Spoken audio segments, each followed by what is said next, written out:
¿Alguna vez has querido vender un producto, pero la idea de presentarlo, hacer llamadas en frío o incluso hablar con extraños te hace sudar? Sí, lo entiendo. Vender sin hablar suena como un sueño, ¿verdad? Bueno, hoy te voy a mostrar exactamente cómo puedes hacer eso. Sí, de verdad, sin levantar el teléfono ni enviar un mensaje directo. Empecemos por desmentir un mito. Para vender, no necesitas ser un gran conversador. Necesitas un sistema que funcione para ti, incluso mientras duermes. Entonces, ¿cómo es que la gente realmente vende productos sin hablar con nadie? Todo se reduce a la automatización y al contenido inteligente. Primero, crea una página de aterrizaje sencilla.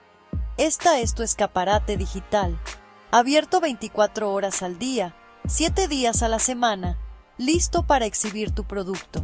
Asegúrate de que sea clara, atractiva y que responda a las grandes preguntas que tus clientes tienen.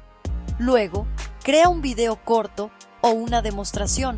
No te preocupes, ni siquiera necesitas mostrar tu cara.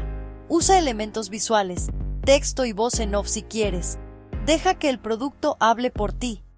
Recuerda, la gente compra cuando ve valor. Muéstrales cómo tu producto resuelve su problema y deja que la automatización se encargue del resto. Aquí es donde se pone divertido.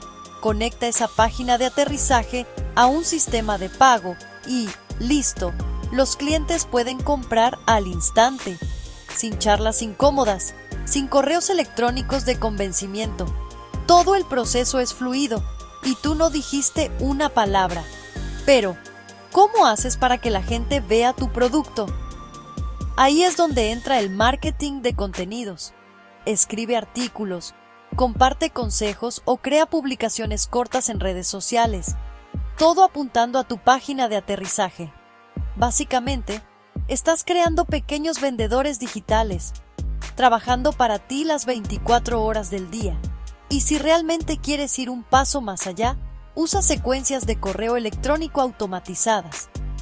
Cuando alguien visita tu página o se registra para obtener más información, deja que una serie de correos electrónicos preescritos eduque y persuada. De nuevo, todo en piloto automático.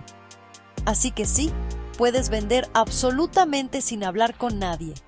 No es magia, es solo tener las herramientas adecuadas y un método probado. Si quieres el plan paso a paso que yo uso, simplemente haz clic en el enlace de la descripción. Te prometo que este es el método que funciona, incluso si nunca quieres decir una palabra. Gracias por ver.